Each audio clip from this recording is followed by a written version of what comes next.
All right. Welcome to another inspiring episode of the Quixotic Heights podcast, where we explore the extraordinary journey of people who dare to dream beyond the ordinary. I'm your host, Amy M. Lee. I'm the award-winning author, founder, and CEO of Quillhawk Publishing, and a firm believer that every story has the power to transform lives. Today's guest proves that our greatest challenges can become the very foundation of our greatest gifts. Author Ava Wood grew up with a learning disability and often found herself escaping into worlds of her own imagination. What began as a way to quiet loneliness and make sense of life's challenges eventually became a lifelong passion for storytelling. Today, she describes herself as an insomniac who writes to calm the voices, reminding us that creativity often blooms from the places where we least expect it. Originally from the wide open landscapes of Texas and now calling Florida home, Ava has built a life filled with family, imagination, and artistry. Alongside with writing compelling stories, she designs book covers and logos and all the graphic designer thingies. She creates intricate 3D prints, and she isn't afraid to sing whenever inspiration strikes. So you shouldn't tell me that you know how to sing because I might put you on the spot. In today's conversation, we're going to explore how growing up with a learning disability shaped her creative mind, why imagination became her refuge, and how sleepless nights fuel her storytelling, and what she's learned about resilience, family, and finding purpose through writing. So, whether you're a writer, an entrepreneur, a creative, or someone who's ever wondered if your differences could become your greatest strengths, this conversation is for you. So please join me in welcoming the wonderfully creative Ava Wood. And Ava, I'm just so excited that you're here because we communicate a lot via email and via text, and I feel like maybe only twice via Zoom, like maybe in the beginning of our relationship. I don't know, but so welcome. Thank you for being here. Thank you for having me. I'm super excited to be here. Excellent. So my first question for you is going to be about what your Quixotic Heights dream was and what it means to you. I think my dream overall was just to share my love, my imagination, and my love for writing with others, um, and in hopes of bringing out emotions that they may not feel every day. I strive to write stories that really grasp um, the emotional side of our humanity and can cause us to make connections that we wouldn't necessarily make otherwise. Mhm. Um, and I love getting feedback from my readers that they cried, that they screamed, that they threw the book. I want to know that they're feeling what my characters feel. That to me is the end goal. That is what brings me joy, is to know that my writing affects others the way it affects me. Yeah, that's really beautiful. So that tells me you're really good at showing versus telling. And for those who don't know the difference, can you share maybe a tip or so of how you can show a story? So it's funny that you mentioned that because that was actually the very first thing that I worked on when I started writing 20 years Yeah. ago. Um, it's so important because when you're writing, you're not saying the sky is blue. You're not saying he's wearing a white t-shirt. You are talking about how that t-shirt makes her feel, how he looks in that t-shirt, what that evokes in her. It's not about just painting a picture. It's about creating the emotion that comes when you see that picture, how the world comes alive. You're not saying there's a bird. You're saying the bird floated on the breeze. You're using your words almost in a poetic way to really evoke those emotions and to draw out the feelings of your characters as well as your readers. Hmm. That's a great explanation. And why do you think you gravitate towards fiction versus nonfiction? Because, in fiction, we have a little bit of that too, because you want to carry the reader along the journey. You want them to feel also what's happening in the person's nonfiction world. But yeah, why fiction? Okay, so growing up, I was always creating my own worlds, creating my own friends, creating extended family because I was an only child. And as you mentioned in the beginning, I was pretty lonely. We lived 30 miles from civilization. So having people around me was something that I craved, and I created those worlds, and they grew into they're fictional people, but they grew into their own characters that are very demanding and want to be written. Hmm. Okay, I gotta ask the biggest mystery. Your name is Christina, or your name is Ava, or your name is? My name is Christina. My pen name, I have actually three pen names, and I will be delving into a fourth. Oh my goodness. So, And tell me why you have different pen names.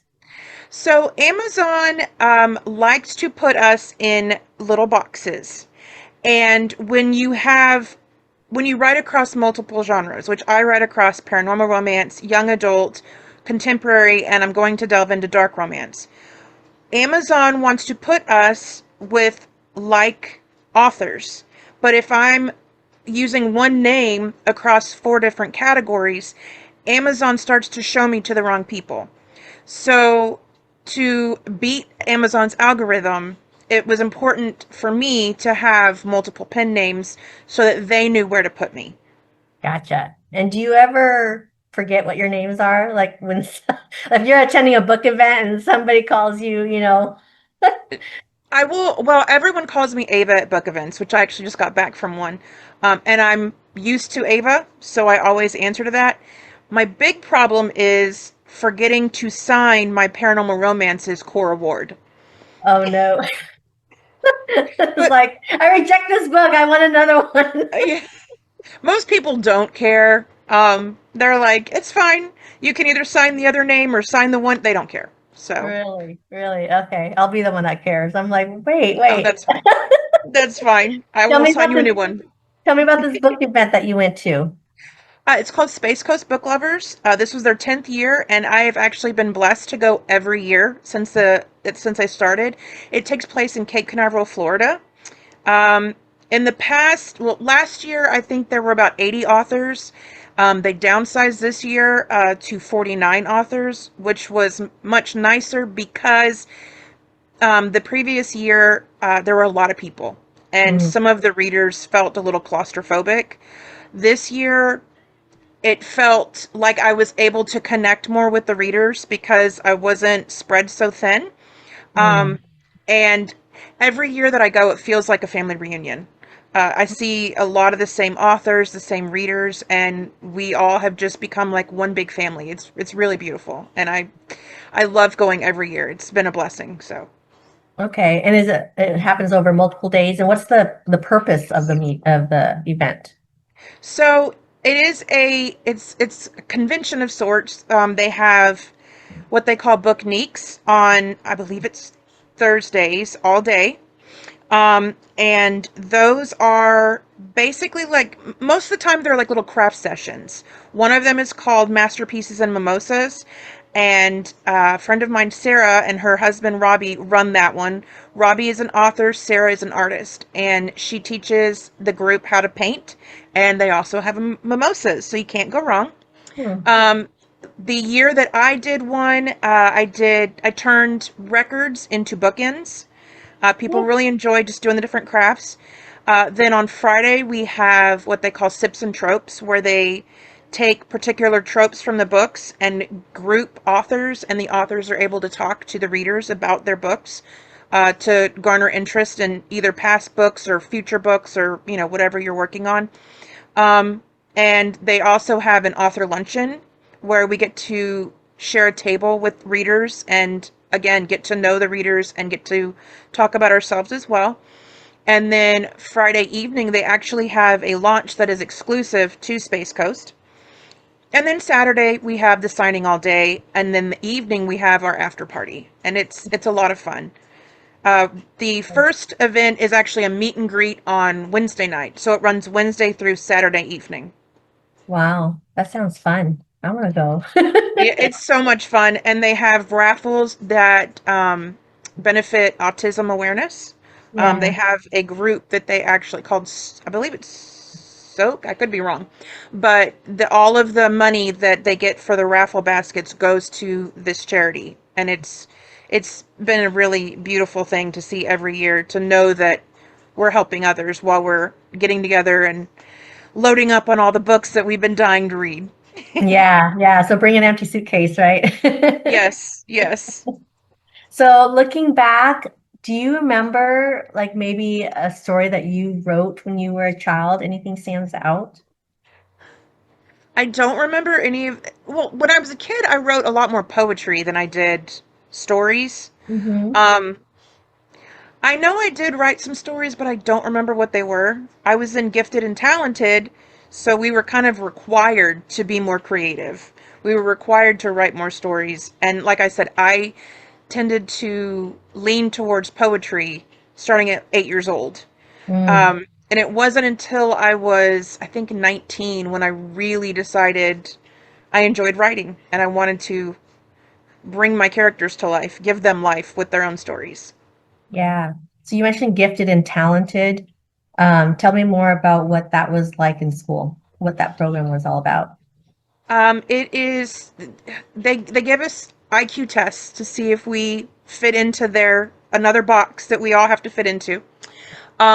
And then we would, I believe it was once a week, we would go for about an hour, and we would have different logic puzzles to solve.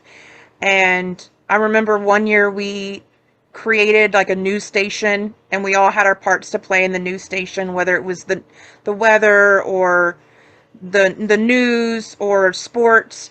Um, and sometimes we would watch videos that were educational, and I remember one of them actually taught about how to purify salt water, so that if you're in a location where there's not fresh water and you need something to drink, it actually taught us how to do that. So there was a lot of different engaging learning activities that went on in that class. Oh, yeah. So you were in the gifted and talented program, but yet you also had a learning disability. Can you And they share? never knew. They never knew when I was in school. No one ever picked up on it. Um, it was actually really sad because the teachers thought that I was lazy and thought that I wasn't doing the work. And the issue was I wasn't comprehending anything that I read. Mm, In eighth grade, the gifted and talented class became our English course, and it was an advanced English course. And the teacher assigned us Newsweek articles every week that we had to read, and then she would test us over them. mm, And I always did horrible. And I ended up getting pulled from the class because I did so poorly on them. But it was just a matter of I wasn't retaining anything that I read. I would read it, I would highlight it, I would see the words on the page, but I wasn't digesting them. So it made it very hard. I really don't know how I graduated with as high grades as I did. I had A's and B's most of the time, and then I think senior year I had all A's. But it was not easy. It was a lot of work. yeah, and I can imagine it felt pretty alone because even other kids who may have what you were going through, nobody really talked about it or understood Yeah. it, or it wasn't diagnosed, or, so everybody struggled alone And in their own silo. I don't think teachers were trained to understand mental differences at the time. And so, like I said, they just accused me of being lazy or of not doing the work or not applying myself. And that wasn't the case. I was going home and I was reading things, trying to do homework, and my mom would come in and I was just bawling. And she's like, "What's wrong?" And I'd tell her, "I've read this chapter so many times and I cannot find the answer." And I knew where it should be. I mean, I would have it pinpointed down to the page, but I could not comprehend it to find the answer. And she would come in and she'd look at the page, and within a minute, she'd found the answer. And that just made me feel so much stupider because she was able to do it so quickly, and I still couldn't figure it out. So Mhm. it wasn't anything that my mother did because she was just helping me, and trying to calm me. But as a kid, I saw it as being inferior, I think, and just not feeling like I fit in. Yeah. Yeah. So how did you overcome that? Because now you've got, well, I won't, you know, you tell the audience what you just accomplished, girl. Which one? Your um, degree. Okay. I I think it just came with the knowledge. I figured it out. I went to college for a semester right out of high school, and I was still struggling. And I wanted to be a psychologist at the time, and I just struggled. I ended up with a C in the course because, again, I wasn't comprehending. And after I graduated, I started to put things together and somehow figured out this is your problem. You're not comprehending what you read. And it just took tips and tricks and just learning what I need to focus. And sometimes that means turning on music in the background that distracts me from everything else that's going on. Mm, That really is the biggest thing for me, especially now when I read. I will turn music on my TV and let it play while I read so that nothing else is drawing my attention. And it might be because I'm pretty sure I have ADHD. If you see how I work, you'd probably agree. I am the queen of multiple tabs in the brain, on the screen. Um, and if I think it, it's bound to fly away in the next 2 minutes. So, mm. but I really think that it was just my maturity helped me to understand what I needed so that I could comprehend and do well and graduate from UF with a 3.8 GPA. Woohoo! Ah, I love that for you. And so how does it work with writing? Because do you have the music on in the background too to help you? Okay. Usually, yes. Yeah. Yes. Yeah. I, What does a I typical day look like for you then? So when I'm writing, a Hmm. lot of times I prefer to have headphones on because any noise, any movement really pulls me out. Um, and if my husband's home, forget it. Um, I'm always trying to keep one ear open to what he says and what he needs. So if he's home, I can't concentrate. But I will put on headphones, have music that goes along with my story playing, and then get to work. So for like your dark, you said dark romance, is that what you're going to be working on? That's what I'll be diving into, yes. I'll Yeah, be yeah. listening to a lot of dark R&B. Okay, I was kind of like, what's the playlist for that? A lot of The Weekend. Oh. Um, goodness. I think there's one by Ex Machina. Mm. It's just, it's very eclectic too. I listen to random music. YouTube likes to show me AI music now. Oh, well, So, of course. yeah, which some of Yeah. it's really good and it's disappointing that it's not people because I would Oh, I love to know. buy that album. So, I know. Some of them are so good. mhm. So good. And even podcasts, when you have two AI people, whatever, generated Yeah, images having a podcast conversation, it just blows my mind. right. But let's pivot to AI because, let's love, hate, accept. Where do you stand on that? Well, my biggest concern is obviously the drain on our resources because of the amount of water. And a lot of people don't know that. I didn't know that until I went to college. I took a course on our ecosystem, and it is part of why the fires were so bad in LA because a lot Mm, of the water in California is going to the centers that are housing these AI units. So that is my biggest concern. I also don't like that authors are using it to just pump out books because you're mhm. losing that human emotion. AI doesn't understand emotion. Yeah. Um, it can imitate it based on what it's read, but it will never be able to comprehend what the human feels. So I don't like that. I think that it takes away from the people who really do the work, who create the stories and spend weeks, months, even years on writing their books and editing their books. And so I'm not a fan in that respect. I do think that it is a useful tool for certain things. Like Grammarly is great for checking for misspelling, bad grammar, that sort of thing. I have plugged in my book to AI, which I know some people frown on because AI then uses my work for others. But I used it to search for tropes that I might have missed and Hmm. suggest them to me. I use it to check for continuity throughout my story. So it can be a useful tool in that respect, but I think that we always need to be cautious when using it.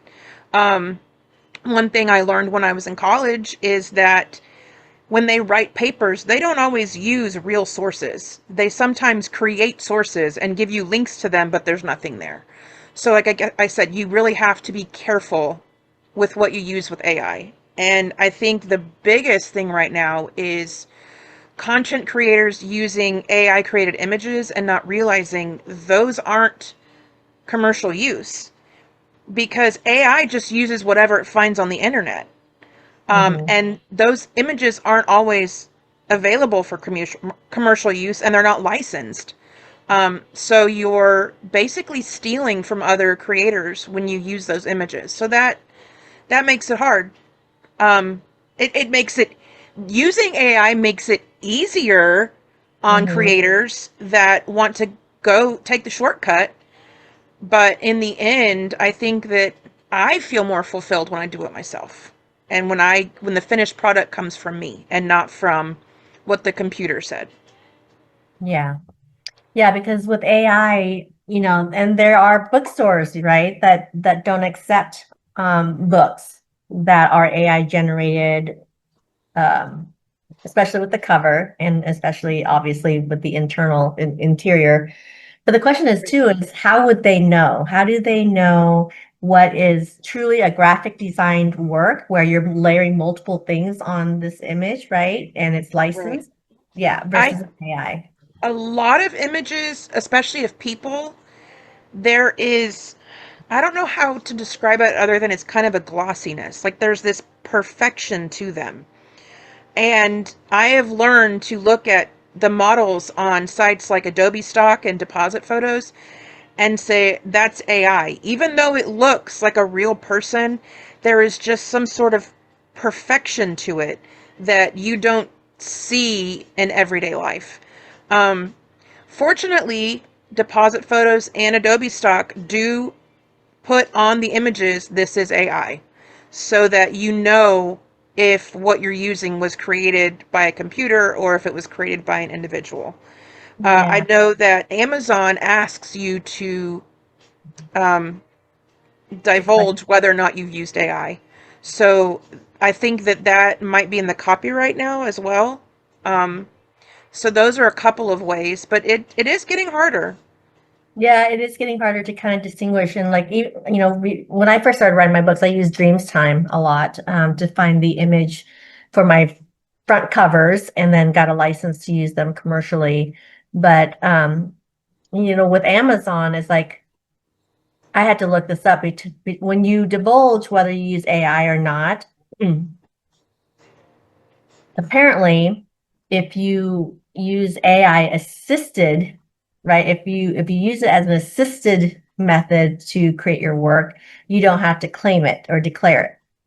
If you're Right. using straight AI and there's no re-manipulation, blah blah blah, then yeah, absolutely, you have to. And then it makes you wonder what is the consequence of that later down the road? Is one day, Amazon's going to wake up and KDP is going to say, yeah, anything that is checked AI, the bots are going to crawl and they're going to just shut down your Right. account. And if you were a legitimate author before and then decided to go the AI route, when readers find that out, a lot of them don't like it, and you will lose part of your following.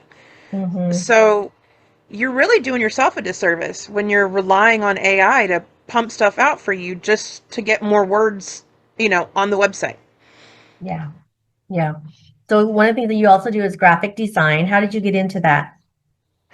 Actually started, excuse me, in 2001. My husband got me Photoshop because I was into photography at the time. And I just started playing with it. We started uh, experimenting with green screens. I worked on a church.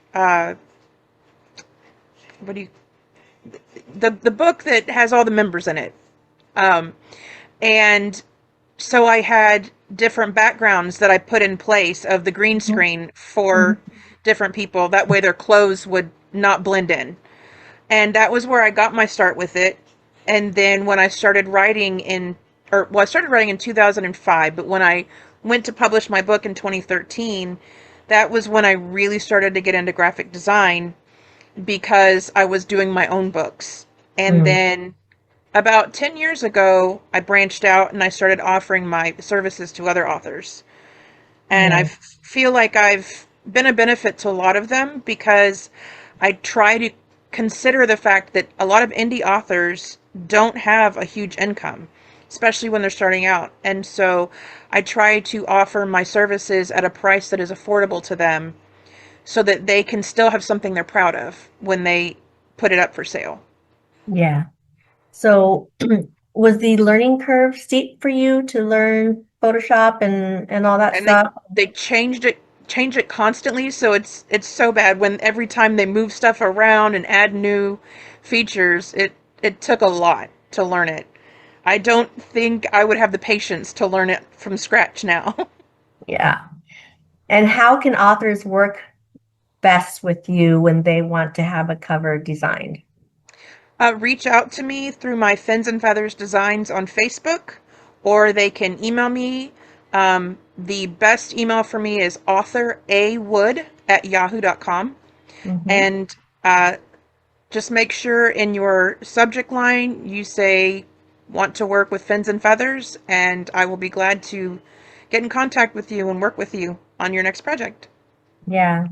So I'm gonna pick at this a little bit more because I have authors that I send you, and sometimes they're dreams to work with. Like they're like, this is my vision, and then you design it. I'm thinking of like Jack Frazier. He just loves everything that you create, right? And he's like, yeah, that looks good. And we move He's a on. dream. He is a dream. Like, so Jack, when you listen to this, I hope you know that we love you. And then you have other authors who are very specific, and there's nothing wrong with that. And it takes a No, lot of time to transfer that vision that they have to where you can receive and you're aligned, right? right, And sometimes these authors that I work with, they get really frustrated. And I said, it's part of the process. Like, just it will iron itself out the more we right. go back and forth on this and fine tune parts of it. And then you'll have, um, but then I also have authors that really are married to the AI design that, chat or whatever engine designs for them. Tell us why it's hard for you to take that image and move with it. Well, part of it is the fact that a lot of those, like I said, don't have commercial license on those. And that can get me in trouble, that can get the author in trouble, that could possibly get the publisher in trouble. So it's something that I don't like to do. It is also suffocating for a designer to have someone come in and say, this is exactly what I want. Because I may not be able to find those images and license them for you. Um, I would prefer whatever you typed into Chat GPT to get that image, type that into the email that you send me and let me know exactly what you're looking for. And I'm going to create something beautiful that matches what you're looking for. Just have patience. I'm willing to work with you to change the design to fit your needs and your desires. But yeah, when they come up with the AI designs, it, like I said, it's suffocating because it's like pouring water on a designer and to the point they're being waterboarded. I'm Mm, being a designer is my creative outlet. It helps me release stress. It's relaxing for me. But when you come at me with an image that you want created to a T, that takes that creativity and that stress release from me, and then it becomes a stressor in my life because I spend literally hours searching for images that come close to what they're looking for because my end goal is to make them happy. I want all of the authors that work with me to be happy with what I create for them. And if they're not happy, I want them to tell me what I need to do to get to where they're happy with what I've made. So uh, that's the utmost importance. It's not my design, it's their design. I'm just bringing it to life. Yeah. Have you created a cover that has won awards? I don't think so yet. I don't know that the authors I've worked with have actually put the covers up for awards. I Mm-hmm. do know that the most recent cover I made for Lynn Garcia Carmer has had rave reviews. Mm. It is her After Dark hardcover. It is absolutely beautiful. It's pink with white elements all on the cover, and she had a lot of people stopping just to look at it and ask who created it. And so that was really nice. She had it at the last signing we were at, and she only had one copy left at the end of the signing. So people really Wow. resonated with it. Yeah, we'll have to take a look. Definitely. It's Okay. awesome. So I'm going to ask you if you have a book that maybe you can, I don't know, spotlight and do a reading or something. Sure. My the book that I'll be reading from is called Christmas in Florence, and it comes out July 2nd. I released it at Space Coast, but it was because I am in a group of authors. The series is called Billionaires Under the Mistletoe. So it is a destination billionaire Christmas romance. Hmm. And there are 12 authors in the set. 11 of us were at the signing. We had a Christmas carnival on Thursday night. It was a lot of fun. So that's what I'll be reading from today. And the scene starts out with our main character, Darren, at a Christmas market in Florence, Italy. Okay, go for it. As I near the end of the row, the number of shoppers dwindles, revealing a massive Christmas tree colorfully lit and standing guard outside of a grand church, the Basilica of Santa Croce. Its facade, white, green, and impossibly intricate, seems to reflect the glow of the string lights that sway in the gentle breeze. It's enough to cause me to pull my coat tighter around my neck as I keep a slow and steady pace striding near to the church. I'm in a trance, mindlessly ambling closer as I take in the magnificence of the architecture. My eyes drag lower, studying stone after stone until they fall upon a brunette woman, framed by the warm glow of the light swinging overhead. Soleil. She sits on the stairs to the basilica, her eyes pointed toward the top of the cathedral. A stubby pencil rests between her thumb and middle finger as she gnaws on the end, just staring up at the structure with a sketchbook resting in her lap. It's then I realize I've stopped moving forward.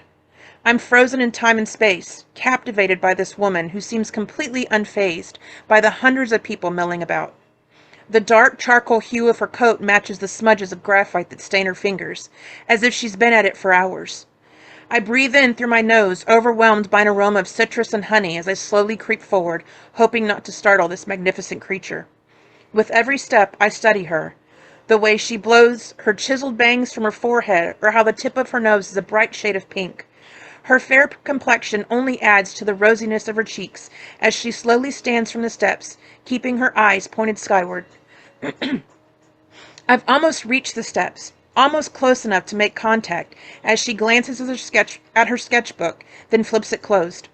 The strap of her backpack falls from her shoulder, and it takes everything in me not to rush forward and help her put it back in place. But before I can make a move, she grips the bag with her pencil-stained fingers and turns toward the stalls.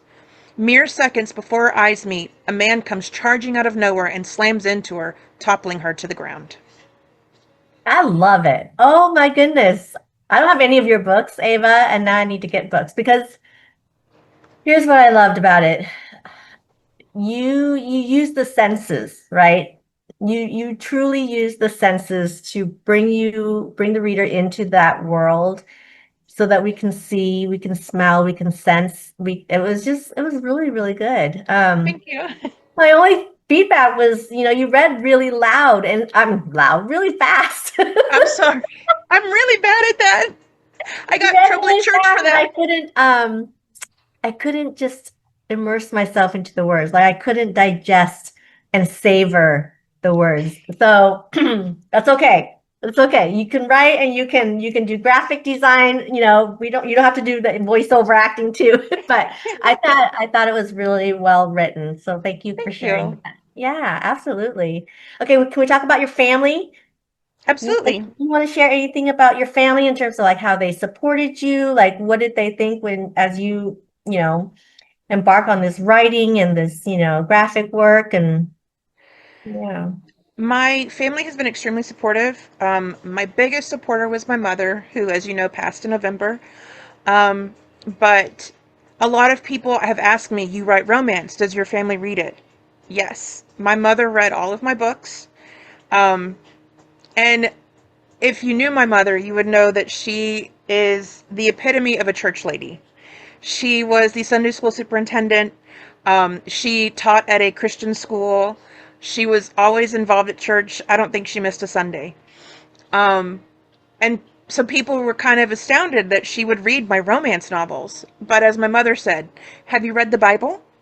There's some pretty racy stuff in the Bible as well. Hmm. So I'm not saying that my books will appeal to a lot of Christians, but she did not mind reading it. My mother in law has read my books. My father in law, before he passed, read them, and my grandfather in law as well. My husband is not a reader, so he has not read any of my work. He just gets the benefits of what comes from my writing. Hmm. Um, and my girls understand when mom's working, keep it quiet. Yeah. So when you But they're say that grown. hubby benefits from your writing. I'm a romance writer. Okay, we won't go there. I don't know if this is PG or rated R or what, but but it's like romance is like the best-selling genre of all times, forever and ever, right? Like, Right. so is that one of the reasons why you go into romance? Because I cannot write romance for the life of me. It probably had something to do with it in the beginning, but now it's just I love writing those connections and the emotions that we all feel when we first fall in love. I've been married 20, well, this year's 25 years. So I don't always get the butterflies and the sparks because he's always there and I can rely on that. Um, but to feel that in my writing and to help others feel that as well, especially single people, they love it. When you have that book boyfriend and they all want to lay claim to him. So yeah, initially it was what led me to romance, but it really is just what calls to me. Yeah. So I take it you don't write the sweet romance where it's just yeah. There's no closed doors. All right, everybody, go get her books. Need a little adventure in our lives. Okay, so beyond writing and what's next for you? What do you want to do? Well, I am working on another billionaire book. I am preparing to apply for my master's program. I would like to get a license in social work. I would love to counsel others. I think that it actually fits really well when you read my books and you see the emotions. They're emotions that I really understand. And because I understand them, I think that I'm able to communicate with others and help them understand their emotions. I think a lot of times we don't understand why we feel the way we do or why we think the way we do. And when you have someone that you can bounce your thoughts off of that can help you understand you're not broken, it's just a pattern that we need to adjust. I Mm-hmm. think that that's really helpful for individuals, especially for in therapy, but in my books as well. That I think it all goes hand in hand. I love that Um, you said that because I have an acquaintance who is a therapist. And she uses K-dramas to help her clients, because a lot of what they go through can be dissected in some of the the themes of K-dramas, like everything from, just being abused by your parents and the mental anguish and just pitting, brothers against sisters and Yep. like all that. Yeah. Temptation with drugs and alcohol Right? and all that. Yep. Yeah. Yeah. So that would be cool if you had a practice and somehow it tied into your writing. Yeah, that's very cool. I think one day I will probably write a book that addresses my mother's dementia and how I worked through it, but I'm still processing that loss, so I'm not Yeah, ready to dive into that just yet. it's very fresh, but all you can do is just give that space, and I mean, I love that we were able to talk to you about your mom a little bit to honor her and all the love that she gave you and all the support that she gave you reading, your romance. So like I love it. It's like, well, you've read the Bible, right? Um, yeah, that's beautiful. So let's talk about the business side of things because as creatives, that's probably the last thing we think about. It really is. Yeah. So what have Especially, you learned and maybe how you've structured your business? I learned that branding is ridiculously important Mm, across everything. I mean, even Instagram, and that was something that I didn't really think of till a few years ago. Um, you want to set yourself apart. You want people to see something and go, that's Ava's, because of a tone or a color or just like I have not done it recently because I was in school and my focus was on that. But a couple years ago, I had done really well at branding all of my posts so that there was a theme that ran through it, and you could tell that this was Ava's work. This is Ava's promotion. I don't think we talk enough about it as indie authors. It's probably at least 60% of being an author, because when you talk business side, you've got to talk cover creation, that's money. Editing is money.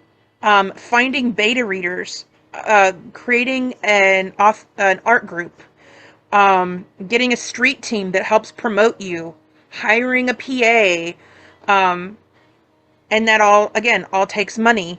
And so it's not just about sitting down and writing the book. You've got all that stuff. Plus, you have to learn how to market yourself. You need to have elevator pitches for your books. You need to have taglines that grab your readers. You need to understand how to pull information from Amazon so that you're able to promote your book properly and bring in sales. Um, and there's great people out there who do free classes to get you started on it. I know Brian Cohen is great with his Amazon ads course. I've learned so much from him and seen leaps and bounds in sales when I employ what he's taught. Um, but it's really there's so much research that goes into it too. It really is not just about the writing. It's about everything, pulling it all together. If you want this to be your business, you need to be ready to put effort into your social media, into your newsletter, into the people that are around you that are helping promote your books. It's a lot of work and a lot of time, but it's worth it if you do the work. yep. Yep. I always tell people it's, hey, none of us likes to take out the trash, but we No. got to do it, right? Like none of Yep. us likes to do the promoting work. We just want to do the creative stuff. But if you want your book read, if you want your work to resonate, you gotta do the hustle and the grind. Right. And I think the biggest thing too is a lot of authors don't understand that specific genres have covers that sell for that genre. Mm, Paranormal covers look completely different from contemporary romance covers. Nonfiction looks completely different from any fiction you're going to see out there the majority of the time. And something that I was told years ago, which has actually helped me a lot, is look at the top 100 covers on Amazon in the genre that you're writing. And you want to emulate those because that's what people are drawn to. mhm. So, as a designer, that was really helpful. But as an author, it's also helpful to know that so that you know what you want your cover to look like based on what you're writing. And that's really hard because, we have in our minds what we envision our cover to look like. And we may hate our cover, but if it's going to sell, that's the trade-off, right? And Right. so that's something we have to think about is, you know, yeah, I mean, does it look like something that I personally would pick up? Probably not, but I'm not trying to sell it to myself, right? I'm trying Right. to, yeah, yeah. So I agree with you. I try to trust my professional editor, my professional formatter, my professional cover designer, because they have the eye or the expertise for it. And it's just, and on the flip side, it's like being able to communicate why this is best and having that author, you know, agree. So I don't know if that's even possible or if you have any thoughts on that, but when you deal with someone who's very, stuck, like heels dug in and said, this is what I want, what do you do at that Sometimes point? sometimes if they just don't want to hear it, you do what the author wants. Mm-hmm. Um, at the end of the day, you know that it's not going to resonate with as many people in that genre. It may draw in the wrong crowd, and that's one of the problems is if you are putting out a fiction cover on a nonfiction book, you're going to get the wrong readers. That's going to hurt your reviews because people are either going to DNF it or they're going to leave you bad reviews because it's not what they were looking for. So that is why covers are so important. It really hurts you long term if you don't make sure that your cover meets your genre. Yeah. And one of our authors, Shelley Malacote Stoochman, who wrote Peekaboo, she was talking about how like, she got this book and the cover looked really like cutesy YA, maybe even, kind of in the middle grade. But it was anything but that. It was very much a spicy novel. Right. Um, and I don't know if that is a trend right now where people are using that type of cover. Um, The romance is kind of shifting to that, what I kind of call minimalist, where it's the characters are, five colors. mhm, Sometimes don't even have facial features. And you get that kind of cartoony feel. I actually recently, a woman from church said that her mother took her daughters to Barnes and Noble to get books, and they picked those cartoony, cutesy covers, and they ended up being very spicy books. mm, And the mother, she found it very comical.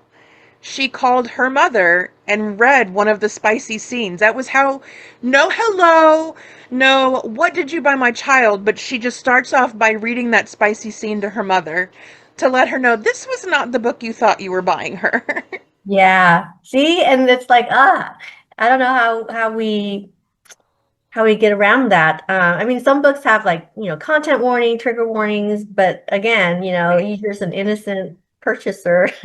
right. I think most dark romance has that black cover with a little bit of color mixed in. So Hmm. those are pretty easy to pick out for the most part. But yeah, a lot of your contemporary romance now is a more fun, lighthearted cover, and then you get inside and it is not lighthearted. Yeah, yeah. What happened to back in those like Harlequin romance, with what's Fabio on the cover. Fabio? Like he's to this day, his name is still mentioned, I know. right? There is one model on Adobe Stock that I don't remember the name I gave him, but he has been on so many covers, and Mm. I have just decided I will never use him because I think everyone I know has used him. I don't know, it might increase sales. Possibly. All the readers are like, oh, I recognize those chisel chests. Right. Yeah, yeah.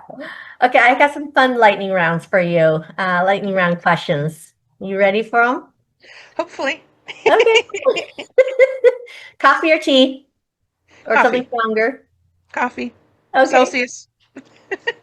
Oh yeah. Sunrise or summer thunderstorms? Summer thunderstorms. Oh yeah. Texas We just had one barbecue. last night. We did too.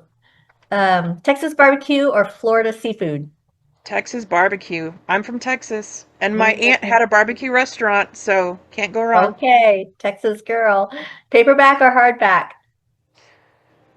If I'm reading it paperback, but if it's just a trophy, hardback. Mm, That's when I can't pick. yeah, yeah. Plotter or pantser? I am a planster. I Okay, start off with a plot with a an outline, and then about halfway through, it gets tossed. yeah. And yeah. I understand exactly what you just said. Favorite fictional villain? Oh gosh. I'm gonna go old school. I'm gonna say Cruella de Vil. Oh, classic. I love it. One book you wish you had written.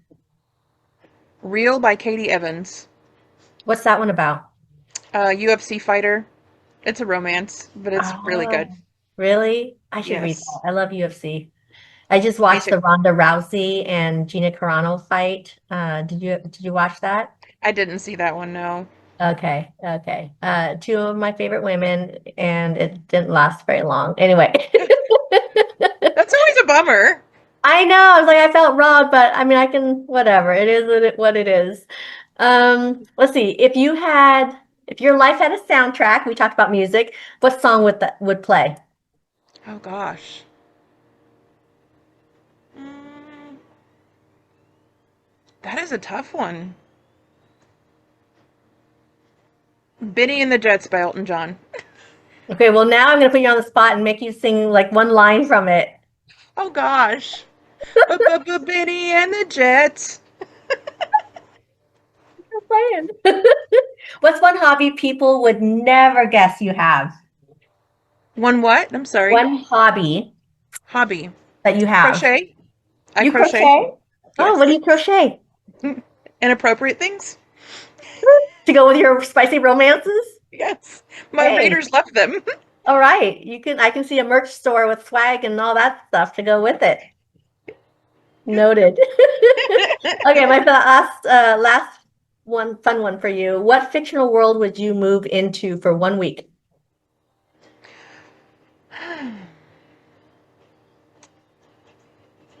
Gosh.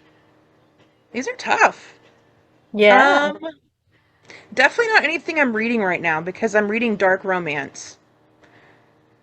And I don't need to be locked away in an insane asylum with a guy that's infiltrating it coming after me. Yeah. Um,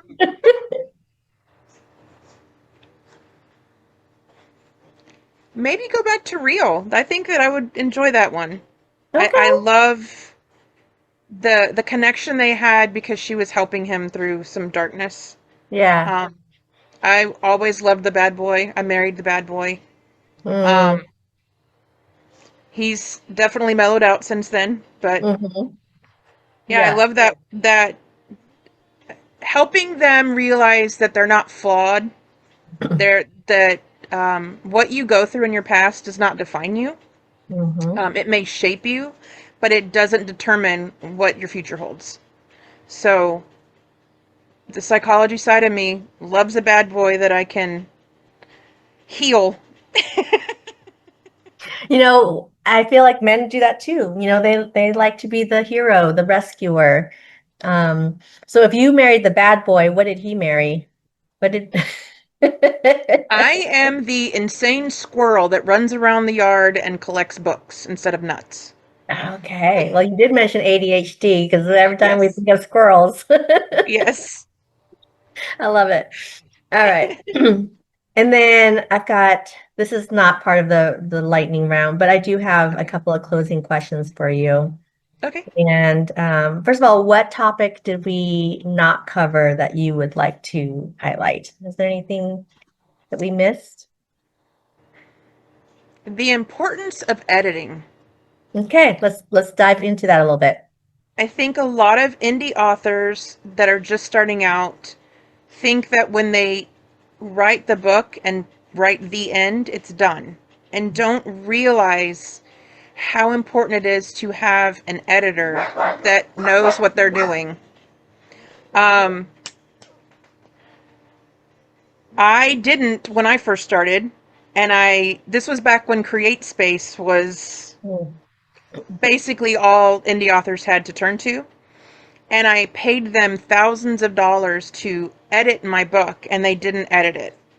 Um, and then I ended up turning around and paying hundreds more to an actual editor, and ended up cutting 40,000 words off of that book before I re-released it. Um, we are so deep into our stories that we don't always see the things that are unnecessary that are in there. We miss getting a name wrong, or not having everything actually like line up or add up. And it takes an outside set of eyes to really see the flaws, help us fix those flaws, and make a more polished story that is going to get more readers interested in your work. So I think that that is something that all indie authors need to be well aware of when they're, especially when they're first starting out, that the end is not the end. It's just the Yeah. beginning. Yeah, absolutely. I can't agree more because, that's one of the things I learned when I first started indie writing and publishing was, spend your money on the cover, spend your money on the editor. Absolutely. Um, Editing, though, is pricey because there's so many different kinds of editing. And Right. you, as the indie author, especially if you're an emerging one, you don't know what kind of editing you need. You don't know, what you don't know. And then you also don't have the money to be paying. And editors are Right. expensive. They can cost 5 cents per word or they cost whatever per hour. Yep. So um, I think having a content editor is useful, but you can maybe get away with not having a content editor if you had a critique team along the way, Right. if you had alpha and beta readers along the way. Yes. I Um, was just going to say, if you can't afford it, find a team of 5 to 10 people that will read your work and be brutally honest, yes. because that is the best way to present the best product, I agree. and And have then thick spend it skin. on, yeah, and then spend it Yeah. on the line editor or the copy editor. Um, and then if you can stretch your dollar, have the proofreader. Because, here's the thing too, is like we get it back from our editors, we end up changing things, cutting things out, we revise, and then we think it's done. And they're like, oh no, but no, we caught then the Right. proofreader is gonna catch more stuff. Um, yeah, so but thank you for talking about editing because I 100% agree with you. This is why we work so well together Yes, for because we sure. we see things in a similar way. So, okay, where can people find you, Ava? My books are on Amazon, Mhm. and my website is avawood.net. Okay. And then do you have different handles for your different personas, your pen names? I don't actually. I do everything under my Ava Wood. That was the pen name I started out with, and so everything is kind of under that umbrella. Um, Fortunately, my readers that know me know I'm three different personas, and they know that that's where to find me. So it's all lumped together. Because Amazon doesn't see that. So Yes. Yeah, we won't go into. Okay, well, do you have any questions for me before we wrap up? I don't think so right now. Okay, good. Phew. Well, thank you so much, Ava, for just spending the hour with us and sharing your wisdom and sharing your truth. And you're just a joy. Every time we talked, Thank I you. just enjoy talking with you. So thank you again for being on the podcast. Of course, it's been my pleasure. Thank you for allowing me to come on. Yeah, absolutely. All right, listeners. So, Ava's story is a beautiful reminder that what the world may once have labeled as a limitation can become the very source of our greatest creativity. Through imagination, perseverance, and courage, you've transformed challenges, Ava, into stories that inspire others to dream a little bigger and embrace who they truly are. So, to everyone who's listening, if today's conversation encouraged you to be more creative, and just go for it. Please, connect with Ava, explore her books, support her incredible creative work, and then, share this episode to someone that you think would benefit from it. Do subscribe, leave us a review, and just remember that every obstacle has the potential to become a chapter of triumph. Every voice matters, and your story may be exactly what someone else needs to hear. So until next time, keep dreaming boldly, keep writing courageously, and keep reaching for your own quixotic heights. I'm Amy Emily, and I'll see you on the next episode. Thanks, everyone, and thank you again, Ava. Thank you. Bye. Bye. And now, a quick message from our sponsor. Thanks for tuning in. Are you burned out? Running on empty. Shift your mind and the rest will follow. From compassion fatigue to connection. And from singled out to celebrated. Want less chronic fatigue, apathy, outbursts, detachment, poor performance, and injuries? Want to learn to say no without guilt? Set boundaries, regulate your vagus nerve, and gain confidence? Zen out, hike, visit friends, join a group, eat fresh, and stand tall. Once I learned to regulate my vagus nerve, my emotions improved, said Simone. Spending time in nature was a game changer for me, said Katie. CEU courses offered for licensed physical therapists and assistants, also courses without testing for the general public. So fall of 2026, go to dbrit.com to sign up for Running on Empty. Shift your mind and the rest will follow.